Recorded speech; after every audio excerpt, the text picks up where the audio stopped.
my goal today is to cover something that is foundational to the idea of this channel as a whole. So, my goal is to help mature guys. I mean, it really can be down to the young guys. If the young guys can take this advice and use it, I think that's awesome.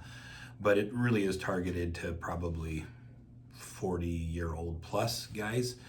And I mean, in the title is Grandpa, like I have plenty of gray hair.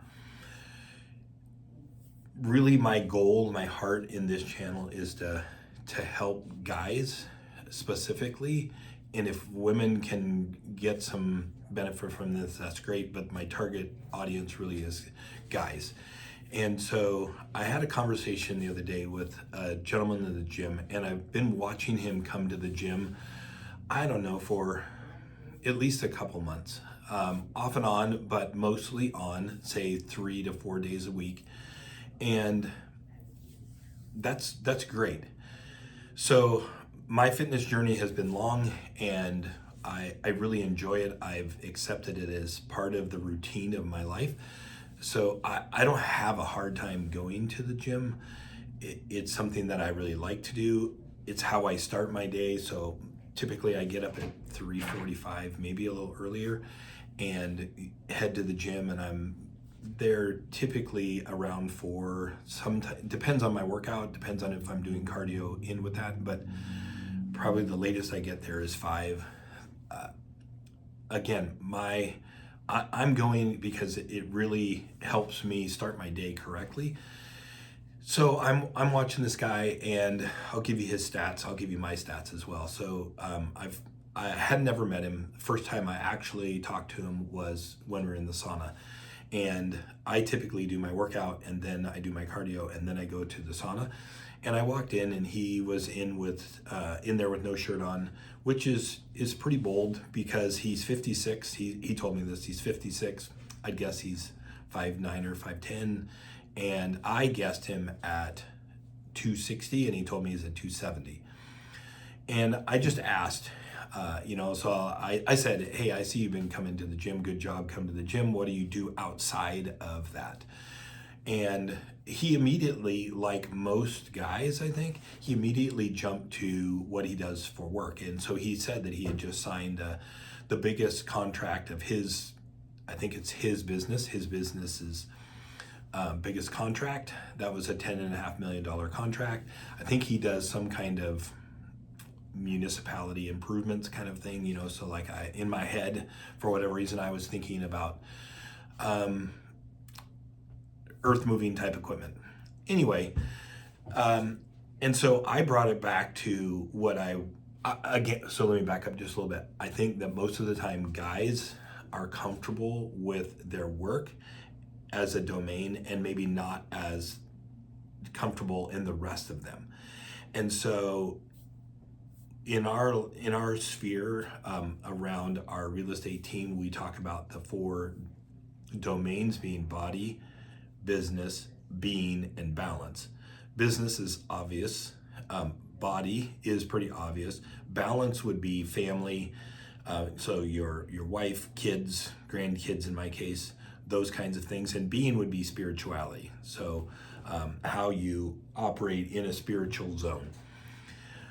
Again, I think that most guys are really focused on business, and for me personally, that's because I'm pretty good at the business side of things, and the rest of the things sort of get my leftovers.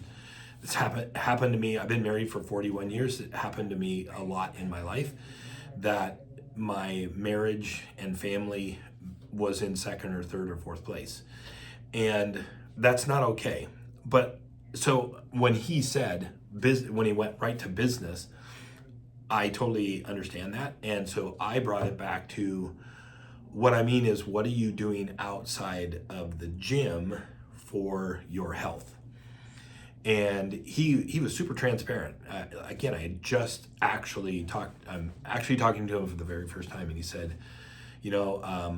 well, I'm down to 4 ounces of alcohol a day.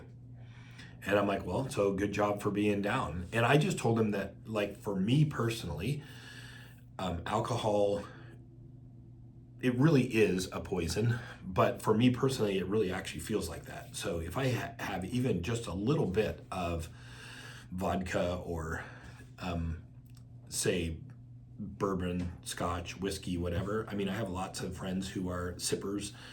For me, just a little bit, just the next day, I wake up foggy. I just don't feel good. And so I just don't need that. But I get that there are people who in their heads actually need that to survive. And so he said, I'm down to 4 ounces. And so I said, well, so you're 56, you're 270 pounds. What weight were you in high school? And he said, well, I typically wrestled between 155 and 185. I would guess that means that when it's as maybe a freshman or sophomore is probably a lighter weight, and then as time went on, he got heavier. I said, so let's say that your walking around weight is 180 for this time of your life. And he looks like I have really broad shoulders. He looks like he has narrower shoulders, but he's about 90 pounds overweight. And that, for me, I just met him. People are going to do what people are going to do. But he seemed open to a conversation. And I said, well, I know for me personally that going from a heavier weight to a lighter weight has really made a big difference in all of my life. And I said, so let's just put an easy number on it. Let's say you're 90 pounds overweight from your ideal weight.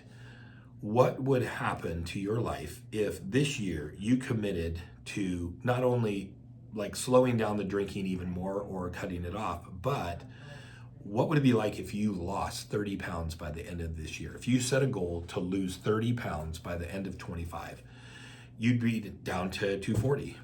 You would feel way different. And I said, and then if you did that again in 26 and said, I'm going to lose another 30 pounds, honestly, you would say, okay, my life is completely different than it was 60 pounds ago. You haven't lost all the weight, but you've lost a significant amount, 2/3 of what you need. And all of your health markers, like all of your clothes are going to fit differently, but because this is a fashion channel as well, but all of your health markers are going to be better. You're going to sleep better. All of the things, your whole life will be completely different. And he took it really well. And there's a lot of people who, like, if you said that, you would kind of get the yeah. They don't feel like they're listening. And so at the end of the conversation, you say, hey, I really appreciate you having this conversation with me. And lots of people say that. And so again, I go to the gym every day, and so I was there the next morning, and he showed up again. And very first thing, he's like, hey, I just want to thank you for that conversation yesterday. I was thinking about it a lot yesterday. And by the way, I didn't have a drink last night. I'm like, good job. One day in a row, like one day at a time, like chip. The next day he came back, very first thing, I just said, hey, good morning. And he's like, 2 days in a row. So today actually is day 3. And like, he is like, he's putting in the work. He is super sweaty when he's working out. He's wearing gigantic oversized t-shirts. And so this morning he walked up, I was already on the treadmill. I got there really early, and he's like, 3 days in a row. He's like, in fact, I didn't go to the card game last night because I didn't know if I would be able to resist having a drink. And so I just stayed away. Well, like we are making like some huge gains here. Now, the jump will be, like when you don't have a plan for the card game next time, let's say you don't have a plan for that card game and you go, it's really easy to fall back into that pattern of having a drink and having maybe way more than 4 ounces. But if you go into that knowing, hey, this is a time when I'm naturally going to drink, that I'm inclined to drink, and you say, I'm not going to drink tonight, I'm going to take my own juice or whatever with me, that's going to help you really win. That is going to make a huge difference in whether you go from having no drinks, and then a week later you drink a half a fifth because you're rewarding yourself for not having a drink. Well, your body is repairing itself and starting to really push away. Your liver is going to heal. I can actually put a link in here to a video that I shared with him that talks about insulin resistance, but it also talks about alcohol. There's a lot of studies that talk about that. And so you just have to have a plan. He needs to have a plan for when he goes to this thing. Whether it's a card game, it doesn't really matter what it is. You just have to have in the back of your head. Like you're probably not everybody, but you're probably not having a drink at 6 a.m. for breakfast, most people. So that really wouldn't be something that would be a draw, and probably not at lunch because he's at work, unless he knows that on Thursdays, maybe we go out as a company group and we have lunch together and everybody has beers. Like all kinds of things happen. If he knows that is going to be a challenge or a place where it's going to be difficult for him to say no, then he just needs to have a plan ahead of time, right? So it's for me, like going to the gym, I have my shake made, and I have a protein shake and fruit that I have as a pre-meal before I work out. So I have those done before I go to bed. I have all of my meals prepped for the next day before I go to bed. It's that planning situation, because if I come to work and if I come to the office where I am right now and I don't have my meals with me, it's really easy to we get hungry and then we're hungry and then we just eat whatever. So my lunchbox is right there. It's got my food in it. I already know what I'm going to eat, and I know when I'm going to eat it. So that having a plan and having all your food weighed out, having specific goals targeted, so like have an eating plan, have it weighed and measured, track it in some kind of app every day, every meal, you'll know, okay, you're accountable to yourself.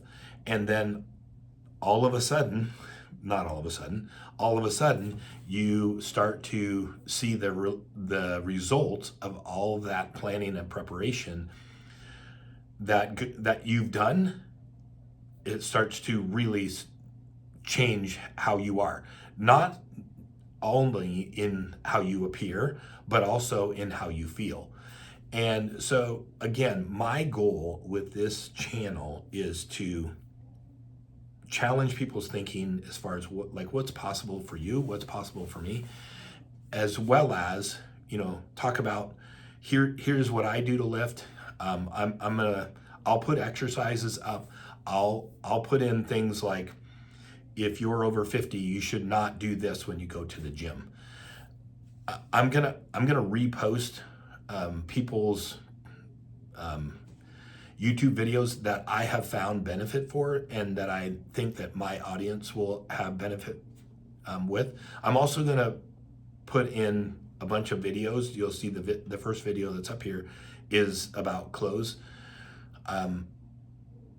When we start to really understand that how we dress makes a difference in how we appear to the public. I told him, if you were 210 pounds and you were more dressed up than just Romeo's, like he has a construction type job, but more dressed up than just Romeo's and blue jeans and his favorite t-shirt and a Carhartt jacket, if he was more dressed up, the likelihood of getting those bigger contracts is going to increase all the time. I'm not saying wearing a suit to the job site necessarily to work. That isn't my goal, but most guys can level up how they dress, both in a work situation as well as taking your chick out for even just pizza. Like don't look like you're homeless. Come on, like we can do better than this. And so that's my goal with this channel, is to show guys, hey, we can do better. You can do better. I can do better. What am I doing to help myself? What am I doing? These conversations like this, I think, are going to be beneficial. I'd love to hear what you are struggling with on the other side, because chances are, if you're struggling with it, like there's a really good chance that I've already gone through that. And maybe, so like if it's an addiction thing, I think a lot of guys are addicted to different things, but there'll be people in this group that can completely relate to what you're going through. And so like my goal is to build a pretty big community of guys who can come together and say, hey, I feel your pain. This is what I did when I ran into that situation, and it really helped me. So in a nutshell, that's what it is. I want to inspire a bunch of guys really to live out what is possible for them, even if that means I'm 62, like I'm not young. I have 10 grandkids. I want them to be able to see that you can start making a change. You can start doing something different, even at 62, even at 70, to make your life different, which will also make their life different. Because when's the when is the best time to plant a tree? 20 years ago. When's the second best time? Right now. And so if you've neglected a whole bunch of those things for the last 20 years, okay, well, it is what it is. Today is the time to start. And so like I hope that I can inspire you all to be ready to make